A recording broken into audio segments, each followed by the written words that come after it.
बिस्मिल्लाहिर्रहमानिर्रहीम। अस्सलाम वालेकुम। क्राइम बुलेटिन के साथ मैं हूं सुंदस खान। शामिल करते हैं हेडलाइंस। पाकिस्तान कोस्ट गार्ड की कार्रवाई। कोयटा से कराची आने वाले प्याज की ट्रक से हशीश की स्मगलिंग को नाकाम बना दिया गया। स्मगलिंग करने वाले स्मगलर्स गिरफ्तार। मुसाफिर को भी हिरासत में ले लिया गया।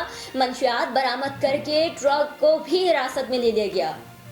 नॉर्दर्न बाईपास अफगान कैंप के करीब ट्रैफिक हादसा। एक शख्स जाँ बहाक हो गया। जाँ बहाक होने वाले शख्स को अब्बासी अस्पताल मुंतकिल कर दिया गया। जाँ बहाक होने वाले शख्स का नाम नसीर अहमद था। शाह लतीफ टाउन की मंशियात फरोश और स्ट्रीट क्रिमिनल्स के खिलाफ कार्रवाई। 2 मंशियात फरोश और 1 स्ट्रीट क्रिमिनल गिरफ्तार मुल्जिमान के कब्जे से असलहा और मंशियात बरामद कर ली गई। मुल्जिमान के खिलाफ मुकदमा दर्ज, तफ्तीश जारी। एंटी करप्शन की सहवन में कार्रवाई। सहवन डेवलपमेंट अथॉरिटी में करोड़ों रुपए की करप्शन की इंक्वायरी से मुतालिक छानबीन की गई। एंटी करप्शन की टीम के साथ मजिस्ट्रेट भी मौजूद। अमला दफ्तर से गायब हो गया। फिलहाल इतना ही। मज़ीद खबरों और अपडेट्स के लिए विजिट कीजिए हमारी वेबसाइट csnlive.tv। इसके अलावा आप हमें फेसबुक और ट्विटर पर भी ज्वाइन कर सकते हैं। देखते रहिए CSN।